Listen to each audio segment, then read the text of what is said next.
It is late September, the peak of the harvest season in the vast wheat fields of Kansas. Usually this is a time of golden abundance, where massive combine harvesters reap the grain that feeds the world. But today, the harvesters are silent, sitting motionless in the fields like rusted iron skeletons. You walk into the field, grab a stalk of wheat, and crush the head between your fingers. Instead of hard, golden kernels, the plant disintegrates into a cloud of reddish-orange dust that coats your hand. This is not a drought, and this is not a fire. This is a biological apocalypse happening at the microscopic level. A mutated strain of the fungal pathogen stem rust, known as UG99, has adapted to the wind currents. It has bypassed the genetic resistance of modern crops and infected 80% of the world's wheat supply simultaneously. In this simulation, we explore the terrifying reality of a synchronized global harvest failure. We analyze what happens when the calories simply disappear from the global ledger, leaving 8 billion people with an empty plate. To understand the scale of this disaster, you must realize that wheat is not just a food, it is a civilization builder.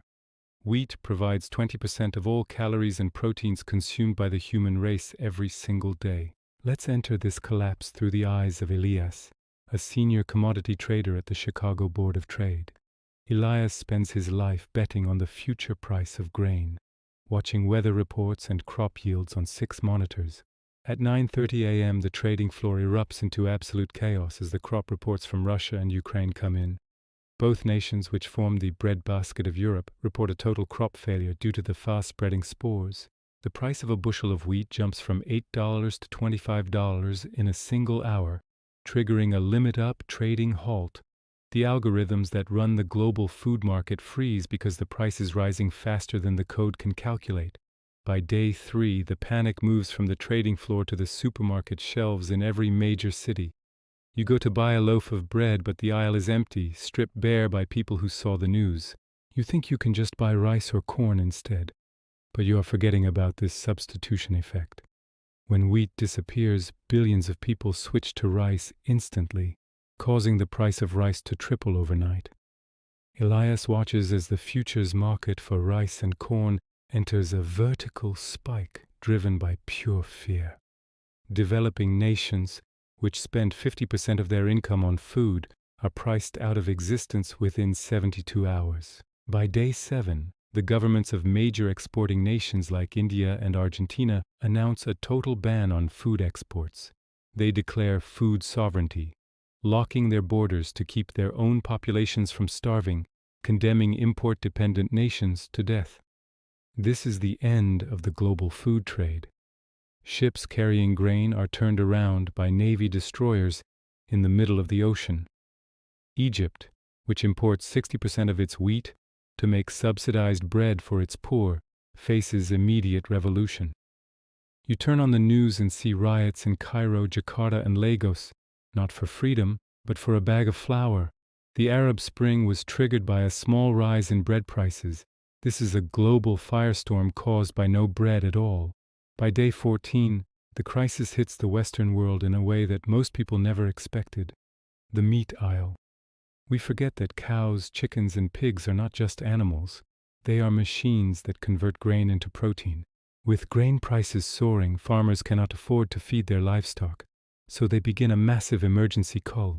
Millions of animals are slaughtered in a single week, causing a temporary glut of cheap meat in the stores. You fill your freezer with steak and chicken, thinking you have survived the worst of the crisis, but you don't realize that this is the last feast. Once these animals are eaten, there will be no more meat for years. Elias receives a call from a farmer in Iowa who is weeping because he has to shoot his herd of dairy cows. A dairy cow takes 2 years to raise. Killing them means the milk supply is destroyed for a generation. By month 1, the calorie deficit begins to physically change the behavior of the population in terrifying ways. The average human needs 2,000 calories a day to function socially. At 1,500 calories, we become irritable and anxious. At 1,000 calories a day, the social contract breaks down completely, and neighbors begin to look at each other as competitors. You stop inviting friends over for dinner because sharing food is no longer a polite gesture. It is a sacrifice of life. Restaurants close down en masse, from high-end steakhouses to fast food chains, because their business model is impossible. The service economy collapses because nobody has the excess energy or money to pay for someone else to cook. By month 3, the silent famine hits the most vulnerable populations, the elderly and the children. In nursing homes, the quality of food drops to gruel. Vitamins and nutrients are non-existent, weakening immune systems. Hospitals are overwhelmed not by starvation directly, but by diseases that thrive in malnourished bodies. The flu, pneumonia, and simple infections become lethal because the body has no fuel to fight back. Elias is no longer trading futures. The stock market has been closed indefinitely to prevent a total banking collapse. He is now using his knowledge of logistics to help the National Guard distribute emergency rations in Chicago. The rations are not bread, they are survival crackers, dense, tasteless blocks of caloric paste made from emergency reserves. People stand in line for 6 hours in the freezing cold to receive a ration that tastes like cardboard but keeps them alive. The United States has a strategic grain reserve, but it is much smaller than people believe. Unlike oil, grain cannot be stored forever. It rots, pests eat it, and it takes massive space to store. The reserves are depleted in 90 days, leaving the population entirely dependent on the next harvest cycle. But the fungus UG99 is still in the soil, still in the wind, waiting for the farmers to plant again. By month 6, the geopolitical landscape has reverted to the Middle Ages, defined by who has fertile land. Nations with isolated geography and strict border controls like New Zealand manage to maintain some stability. But regions with porous borders and high populations face food wars. Conflicts fought strictly for arable land. You see armies moving not to capture oil fields or cities, but to capture river valleys and grain silos. The just-in-time delivery system that fed 8 billion people was a fragile web that has now snapped. We realize that the carrying capacity of the earth without modern industrial agriculture is only about 4 billion people. This brings us to the Great Die-Off, a grim mathematical correction of the human population. It is not a fast event like a bomb. It is a slow, quiet fading of the lights in the poorest parts of the world. Elias walks through the streets of Chicago and sees that obesity, once the great American plague, has vanished. Everyone is gaunt, moving slowly to conserve energy, their eyes scanning the ground for anything edible. The city parks have been dug up and turned into victory gardens, growing potatoes and cabbage. The potato becomes the savior of humanity once again, just as it was in Europe before the Irish famine. Potatoes grow underground, protected from the rust spores that destroy the wheat and corn above.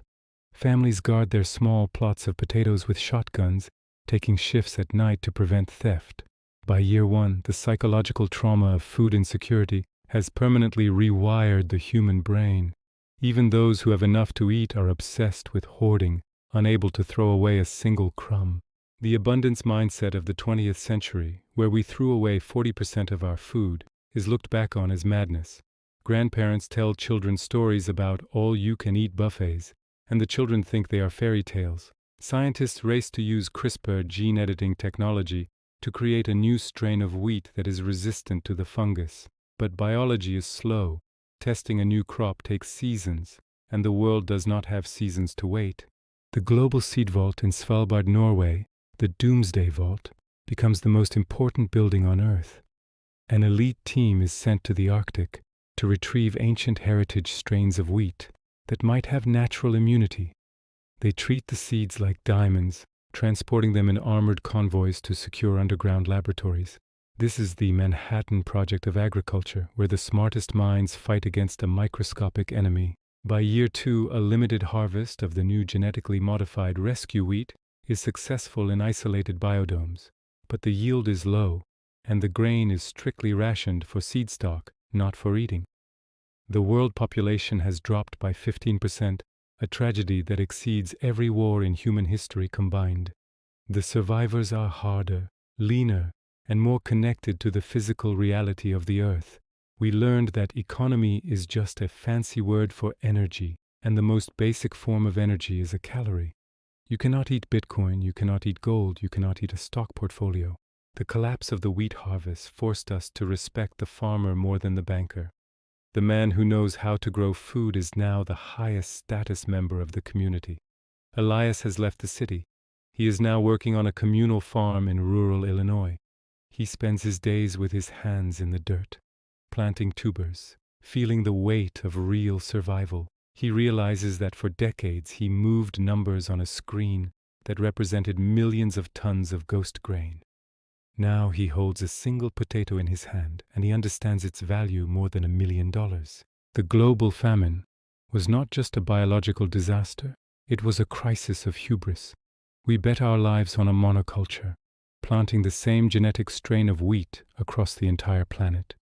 We removed nature's diversity for the sake of efficiency, and nature punished us for it. A resilient system needs variety, it needs buffers, and it needs to acknowledge that we are not in control. So go to your pantry right now and look at the boxes of pasta, the bags of flour, the crackers. Imagine if they were gone tomorrow, not for a week but for a year. Do you have seeds? Do you have soil? Do you know how to turn a lawn into a farm? Most importantly, do you know when to plant, or have you forgotten the rhythm of the seasons? The grocery store is a magic trick that makes us feel safe, but the magic relies on a fragile chain. If the chain breaks, the illusion fades, and we are left with the hunger of our ancestors. Tell me in the comments, if you had to grow all your own food starting tomorrow, how long would you survive? I'll see you in the comments while we still have bread on the table.